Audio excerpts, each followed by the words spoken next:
great. Love it, and wouldn't change a thing. Do it all over again. Be good if I had the brains now and start again. That would be good.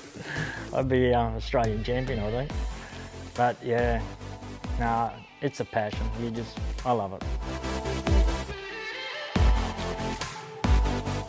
Back in the era, we sort of came through from like hot rods into super modifieds, and then the super modified ended up being called a super modified sprint car, and well, nowadays they're just sprint cars. So, well, these are what they call low bar, and all the early cars were all low bars.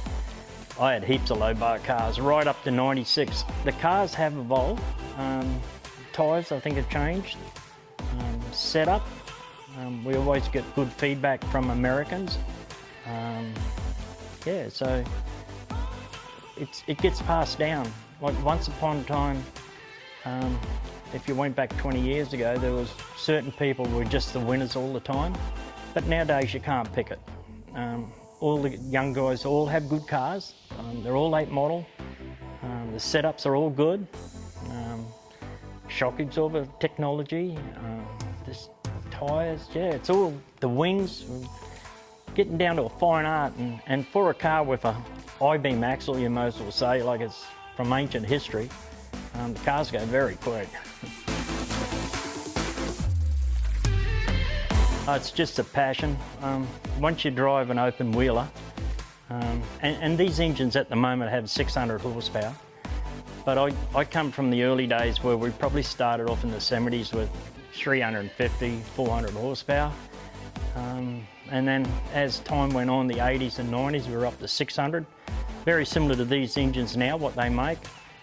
And then we got up into the 700s, 800s, and I've got a 410 that's got 900 plus horsepower. Yeah, and once you drive something like that, I mean, the power to weight, our power to weight is way higher than a Formula One car. The acceleration is just incredible in a sprint car. They go very fast, and they stop quick too, you know, with the aerofoil. You put the car sideways and it'll stop rapid as well. But the acceleration is something you don't forget. And when all the new guys come through, I always say to them, I said, oh, did you get a buzz? And oh yeah, the adrenaline, she's pumping, you know, it's good for you. I love it, it keeps you young. That's why I still do it now, you know. It's just a passion you don't forget, and I'm so proud that Brian started racing with me now the last 2 years, and it's always something I wanted to do. I couldn't really afford it not long back, but I can now, so. And Brian works very hard at sponsorship, so yeah, hopefully we can keep racing for many years.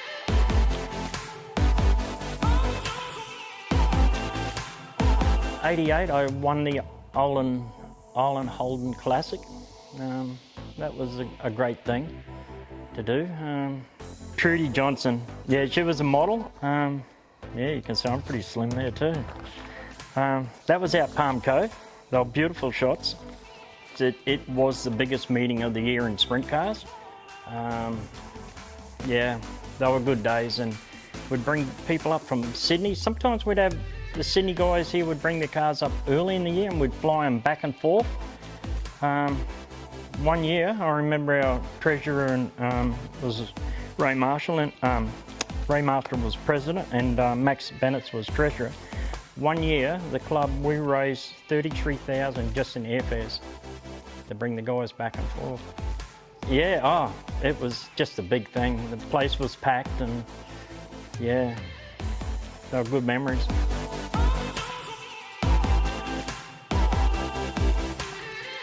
So acceleration down the straight's quite fast because the turns on the racetrack slow the cars down. But when you enter the turn, there's probably 2 to 3 Gs, and there's a big load on your body.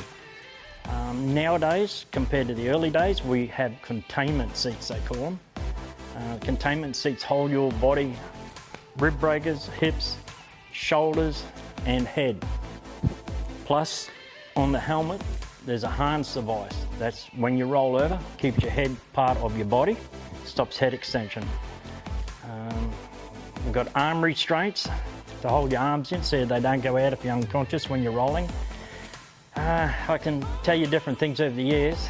Guys rolling over and their eyeballs coming out of their sockets. That's the impact.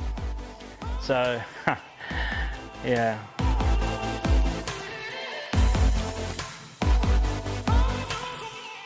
Well, it doesn't seem to matter what you drink on the night because you just perspire, you sweat heavily in the suit. And yes, you can undo it down to your waist, but yeah, I've got used to it over the years. So it probably does affect some people, but because I've been doing it so long, it's like ABC when I jump in a car. I can just drive most people's cars if they ask me to do a test drive. I can go out and just about hold it flat straight away and tell them what's wrong and right with the car. So get the setup close for them.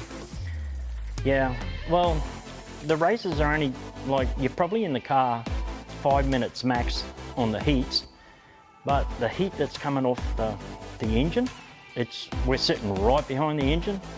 The exhausts are right beside us each side, so there's a lot of heat being transferred into your body. Yeah, you're cooking the suit. I've lost up to 5 kilos a night on big race meetings, weighed myself before and after, and I don't know, I've tried multiple drinks to cure cramps. You get cramps after it when you lose so much, but yeah, I've got it down to fine art nowadays, I think.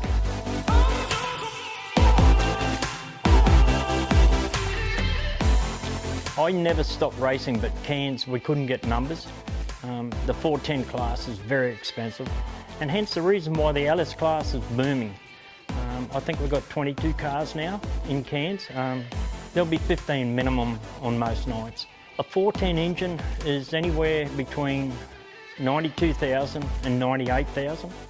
The LS3 engine, the Commodore motor basically, it's about 22 to 25,000.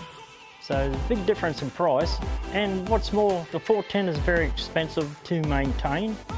You do like 15 meetings and you've got to spend another 15, 20,000 on that engine. The LS is a couple of head gaskets, throw a set of rings in and off you go again. They're very reliable. Yeah, I'm so happy that we got the numbers back and I don't have to travel south so much no more to race. So.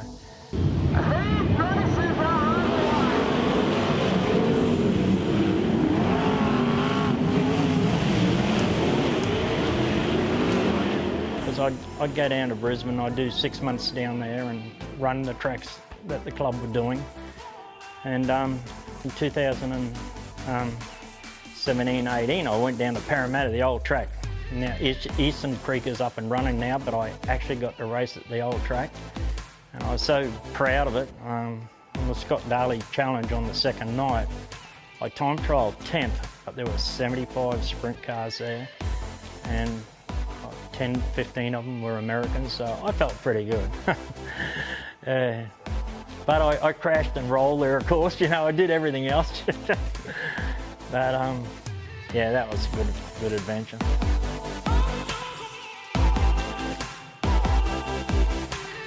Yeah, I just find the Speedway people over the years, I'm still mates with people when I first started racing back in the 70s. And I see them from time to time, and you know, it's a great thing. Just like Sammy Walsh down in Sydney. It was good to go. When I went down to Sydney, I got to meet Sammy because I raced his dad many times. Yeah, they're fine young guys, you know, they're all coming through. So, yeah, no, it's one big family, Speedway, and all the sections seem to get on good together.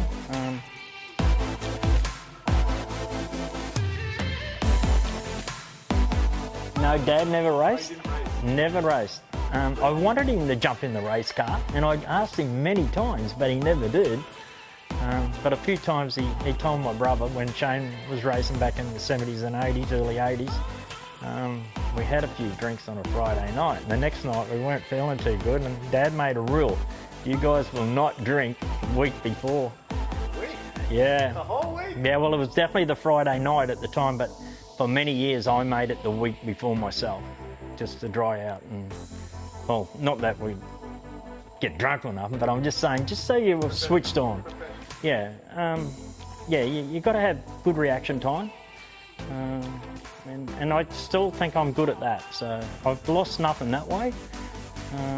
My reaction time's pretty good. I think Dad knew I was going to be a motor mechanic for starters, and he put me into race cars early because back in, what year was that? Anyhow, I was young, I was like 10 years of age, and that would have been 65. He gave me a Morris Minor side valve, you know, a British car. Well, I used to drive that thing flat. Had my own little track around the back, sheds over the back here, and used to do figure eights, and yeah, I was just full of, I think he knew I was going to be a race, and when it broke, I'd fix it. So, yeah, I knew from probably 8 years of age I was going to be a motor mechanic. And yeah, it's followed through into the racing. And I tell my guys, my apprentices to go through, I said, if you want to learn how to break things or fix things, you've got to race a car. So, yeah, many club championships over the years. There are hundreds of trophies at home, collecting dust. But yeah, I'm still racing. I love it. Winning doesn't really matter no more to me. Just to compete, I'm happy, and to support all the young guys coming through.